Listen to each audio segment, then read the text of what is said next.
नमस्कार दोस्तों, आज मैं आपके लिए लेकर आया जीएसटी का नया अपडेट। इसमें मैं आपको बताने जा रहा हूँ जीएसटी में अब रजिस्ट्रेशन की जो प्रोसेस है वो चेंज हो चुकी है। जी हाँ, पहले जो आपकी प्रोसेस थी वो थी 7 डेज में रजिस्ट्रेशन की। मतलब आपने अगर जीएसटी रजिस्ट्रेशन के लिए अप्लाई किया तो 7 डेज में आपका रजिस्ट्रेशन अप्रूव होने का नियम था। बाद में इस नियम में चेंज हो गया। 7 डेज के अंदर जो प्रॉपर ऑफिसर है वो आपको क्वेरी रेज कर देता था, और क्वेरी रेज करने के बाद आपको उस क्वेरी से रिलेटेड डॉक्यूमेंट, ये जो भी कमी होती थी वो आपको सबमिट करना रहती थी। इसमें एक बड़ी समस्या ये होती थी कि हमको जीएसटी रजिस्ट्रेशन करवाने के लिए रिश्वत देना पड़ती थी। जी हाँ, ये खुली बात कह रहा हूँ। मैंने खुद जीएसटी का रजिस्ट्रेशन करवाए और मैंने जीएसटी डिपार्टमेंट में 5-5 हजार रुपए, 700 हजार रुपए की रिश्वत दी है। अगर रिश्वत नहीं देते थे तो जीएसटी का रजिस्ट्रेशन कैंसिल कर दिया जाता था, कुछ भी एक्सक्यूज देके, जैसे फोटो साफ नहीं है, एड्रेस प्रॉपर नहीं है, या हम रिप्लाई से सेटिस्फाई नहीं है, इस प्रकार से कुछ भी रीजन देकर एप्लीकेशन को रिजेक्ट कर दिया जाता था। लेकिन अब एक नई और अच्छी प्रोसेस है ये।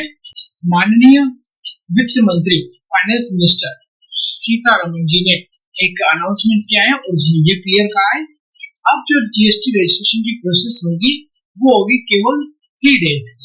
मतलब अब आप जीएसटी रजिस्ट्रेशन के लिए अप्लाई करेंगे तो आपका रजिस्ट्रेशन 3 दिन के अंदर अप्रूव हो जाएगा। लेकिन ये 100% जो रजिस्टर जो टैक्स पेयर होंगे उनके लिए एप्लीकेबल नहीं होगा, लेकिन 96% टैक्स पेयर को 3 डेज में रजिस्ट्रेशन मिल जाएगा।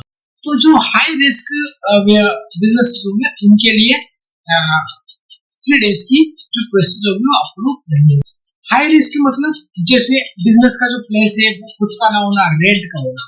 मतलब अगर कोई व्यापारी रेंटेड प्लेस पर बिजनेस कर रहा है तो उसके लिए रिस्क हाई है, मतलब वो हाई रिस्क में कहलाएगा, क्योंकि वो व्यापारी कभी भी उस जगह को छोड़कर जा सकता है। दूसरा, अगर उसका टर्नओवर बहुत ज्यादा है, मतलब उसकी टैक्स लायबिलिटी 2.5 लाख से ऊपर की बनती है मंथली, तो भी वो हाई रिस्क में कहलाएगा।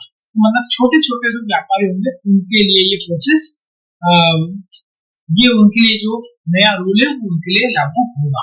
मतलब बहुत बड़ी इंडस्ट्रीज, कंपनीज के लिए लागू नहीं हो पाएगा। और ये जो नियम लागू हो रहा है वो 1 नवंबर 2025 से लागू हो गया, मतलब आज से ही लागू हो चुका है। तो दोस्तों, इससे रिलेटेड में और भी नई अभी जानकारी लेकर आऊंगा। अगर वीडियो अच्छा लगा हो तो लाइक और सब्सक्राइब करें। मैं इसके बाद एक नया वीडियो बनाने जा रहा हूँ जिसमें मैं आपको इनकम टैक्स के नोटिस का किस तरह से जवाब देना है और बहुत ही आसान तरीके से जवाब आप कैसे दे सकते हैं, उसकी पूरी प्रोसेस बताऊंगा और लाइव डेमो देकर भी उसमें दिखाऊंगा।